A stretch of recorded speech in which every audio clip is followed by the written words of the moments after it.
Hello friends, आप सभी का फिर से स्वागत है मेरे इस चैनल अकाउंटिंग बैग में। पिछले वीडियो में हमने 3 गोल्डन रूल्स ऑफ अकाउंटिंग के बारे में जाना था और हमने रूल्स ऑफ डेबिट और क्रेडिट को भी देखा था। दोस्तों, आज के इस वीडियो में हम देखेंगे कि कैसे इन रूल्स की मदद से हम एंट्रीज डेबिट और क्रेडिट करते हैं। How to apply rules of journal. बहुत बार यह देखा गया है कि किसी भी ट्रांजैक्शन को पहचान कर उस पर गोल्डन रूल्स को अप्लाई करके जर्नल एंट्रीज करना बहुत ही डिफिकल्ट है। इसीलिए हम आज यह देखेंगे कि किसी भी ट्रांजैक्शन को कैसे क्लासिफाई किया जाता है। इस प्रोसेस की भी 3 स्टेप्स है। पहली स्टेप है ट्रांजैक्शंस के 2 एस्पेक्ट्स को पहचानना। स्टेप सेकंड में यह देखा जाता है कि वे 2 एस्पेक्ट्स अकाउंट्स की किस कैटेगरी में आते हैं, मतलब वे पर्सनल अकाउंट में है या रियल अकाउंट में है या नॉमिनल अकाउंट में आते हैं। स्टेप थर्ड में यह देखा जाता है अकाउंट्स को पहचान कर डेबिट या क्रेडिट किया जाता है, मतलब यदि पर्सनल अकाउंट है तो यह देखा जाता है कि पर्सन रिसीवर है या गिवर। यदि रियल अकाउंट है तो यह देखा जाता है कि बिजनेस में कुछ आया है या बिजनेस से कुछ गया है। और नॉमिनल अकाउंट है तो यह आइडेंटिफाई किया जाता है कि एक्सपेंस हुआ है या इनकम हुई है। इन 3 स्टेप्स के बाद हम इजीली गोल्डन रूल्स को अप्लाई कर सकते हैं। आइए इसे कुछ एग्जाम्पल की मदद से समझते हैं। पहला ट्रांजैक्शन है कैश डिपॉजिटेड इन बैंक। दोस्तों, सबसे पहले इस ट्रांजैक्शन के 2 एस्पेक्ट्स को आइडेंटिफाई करते हैं। कैश डिपॉजिटेड इन बैंक, इस ट्रांजैक्शन का पहला एस्पेक्ट है कैश अकाउंट और दूसरा है बैंक अकाउंट। अब यह देखते हैं कि ये 2 एस्पेक्ट्स किस अकाउंट कैटेगरी में आते हैं, मतलब ये पर्सनल अकाउंट है या रियल अकाउंट में आते हैं या नॉमिनल अकाउंट से रिलेटेड है।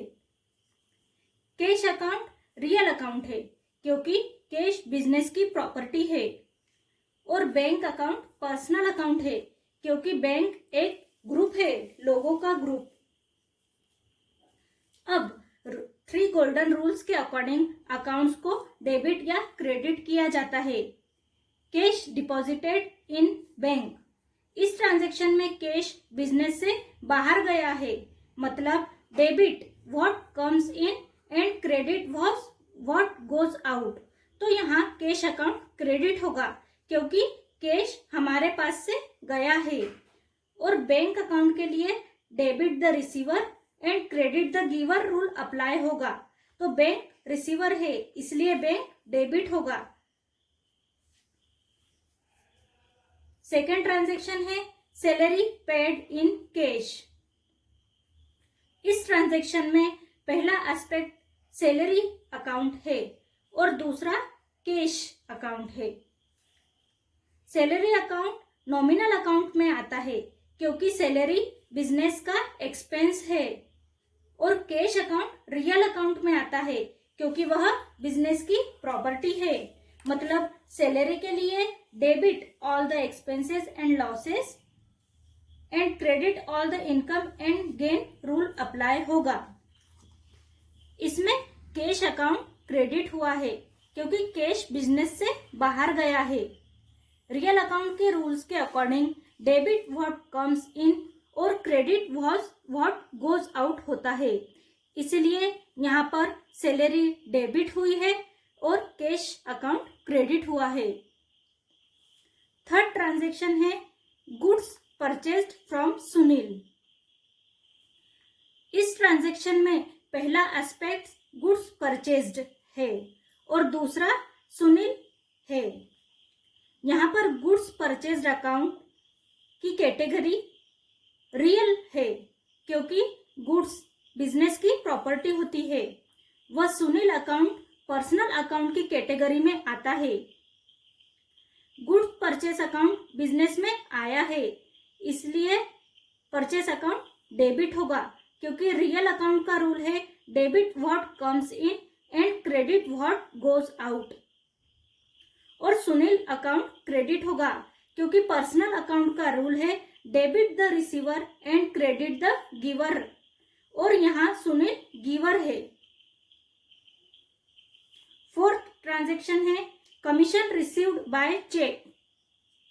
इस ट्रांजैक्शन में पहला एस्पेक्ट कमीशन रिसीव्ड है और दूसरा एस्पेक्ट चेक, चेक मतलब बैंक है।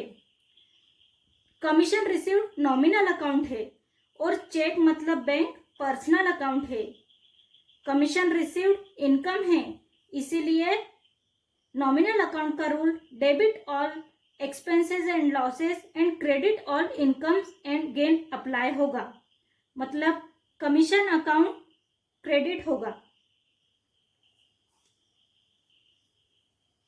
क्योंकि कमीशन हमारे बैंक अकाउंट में आया है, मतलब बैंक रिसीवर है, तो बैंक अकाउंट डेबिट होगा। फिफ्थ ट्रांजैक्शन है गुड्स सोल्ड फॉर कैश। इस ट्रांजैक्शन में पहला एस्पेक्ट है सेल्स अकाउंट और दूसरा है cash account. Sales account real account की कैटेगरी में आता है और कैश अकाउंट भी रियल अकाउंट की कैटेगरी में आता है, इसीलिए डेबिट व्हाट कम्स इन मतलब कैश अकाउंट डेबिट होगा व सेल्स अकाउंट क्रेडिट, क्योंकि क्रेडिट व्हाट गोज आउट मतलब माल बिजनेस से बाहर गया है, इसलिए सेल्स अकाउंट क्रेडिट हुआ है। सिक्स्थ ट्रांजैक्शन है कैश विथड्रॉन फ्रॉम बैंक। इस ट्रांजैक्शन में पहला एस्पेक्ट कैश अकाउंट है और दूसरा बैंक अकाउंट है। कैश अकाउंट रियल अकाउंट की कैटेगरी में आता है, इसलिए डेबिट व्हाट कम्स इन मतलब बिजनेस में कैश आया है तो कैश अकाउंट डेबिट होगा, और बैंक अकाउंट पर्सनल अकाउंट है तो पर्सनल अकाउंट का रूल्स है debit the receiver and credit the giver. यहाँ बैंक गिवर है तो बैंक अकाउंट क्रेडिट होगा। दोस्तों, मैं आशा करती हूँ कि आज का वीडियो आपको जरूर समझ में आया होगा। अगर फिर भी आपको कोई डाउट या क्वेश्चंस है तो मुझे कमेंट में लिखकर जरूर बताएं। आज की वीडियो में बस इतना ही, मिलते हैं नेक्स्ट वीडियो में। अगर आपको मेरा यह वीडियो पसंद आया है तो प्लीज इसे लाइक, शेयर व सब्सक्राइब करना ना भूलें। Thank you.